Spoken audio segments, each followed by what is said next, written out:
Hello, it's Hunter. Hope you are doing well. Today I wanted to share with you one of my favorite stories. And the story goes like this. One day there was a village, and everyone lived happily in this village. It was a great village. Everyone loved their lives. But they lived under this prophecy, and the prophecy was one day this dragon would come down and attack the village, and it would attempt to destroy all of the happiness and all of the joy and all the great things that they had, and take them for themselves because the dragons are greedy. But fear not, because there would be a fated warrior who would save them from and slay the dragon, saving the town, and then everyone could go back to living happily ever after. Well, as it turns out, that day the dragon is coming is near. And the dragon is smart. The dragon knows of the prophecy, just as everyone else does, from the common man to the king and queen, and everyone knows the story, including the dragon, like I said. And the dragon's smart. The dragon goes, wait, I need to find a way. How can I prevent this knight, this great hero, from stopping me and taking, how can I stop him from slaying me and saving the village, spoiling my plans? Well, the dragon sits and he thinks, and he comes up with an idea. He's going to send a magic mirror to the knight. And this magic mirror is gonna be a gift. It's gonna be able to show him anything he wants, whenever he wants, any person, anything that he can imagine. This mirror can make it happen, and it can show him. And the knight, at first, when he receives the mirror, he's confused. He's like, why would this happen? Someone gave me this great gift. I don't even know who it was. It was just anonymously given. There was nothing, no caveat to it. So he went on with his life, and as it turned out, he used the mirror to look at naked women. He used the mirror to feed his wildest desires and the beast that was in him.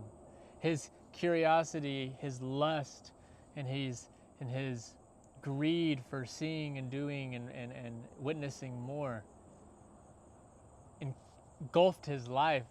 And by the time he was an adult, he was nowhere near the grand hero he was destined to be in order to slay that dragon. And on that fateful day, when the dragon came, he was not ready. He was not ready for that dragon. Even though he was the destined one, even though he was supposed to be the one to save everyone, not even fate could save him from himself. And people, that's exactly what I fear has happened to an entire generation. I fear that the iPhone is the magic mirror. I don't know who the dragon is. I don't know what represents the dragon in the real world, but I do know that the magic mirror is working its fucking magic. And it's been absolutely pounding us for a decade, over a decade now. And if you're anything like me, I was able to relate to the story a lot, because I grew up very, very anxiously. I grew up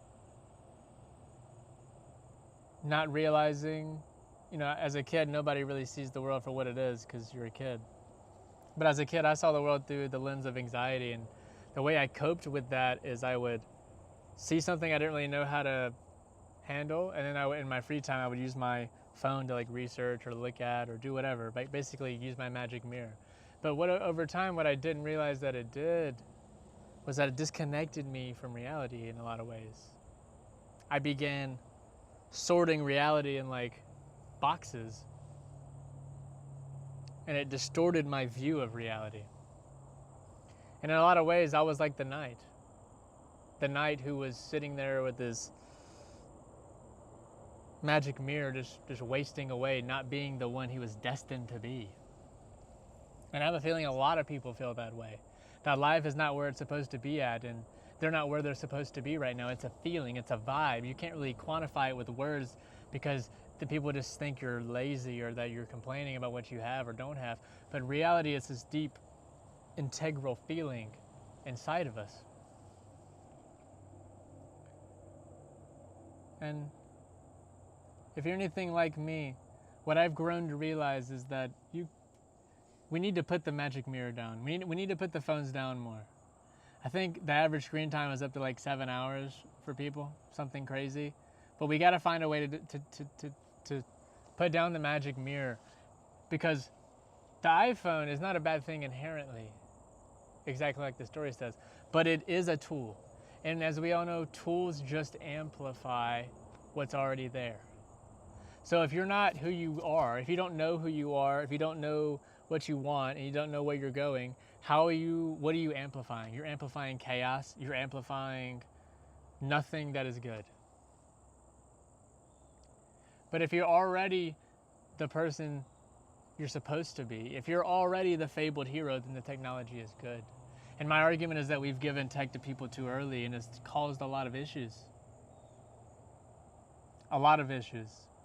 And I think that it's okay. I don't think it helps anybody to blame, to sit and play the blame game, but we do need to be aware of it. We do need to acknowledge it. And we do need to realize that sometimes in life, you just need to get out there. You just need to get out there and put down the phone and talk to people face to face, face the fears. Because what is facing the dragon? What could the knight have done differently instead of looking at the magic mirror all the time?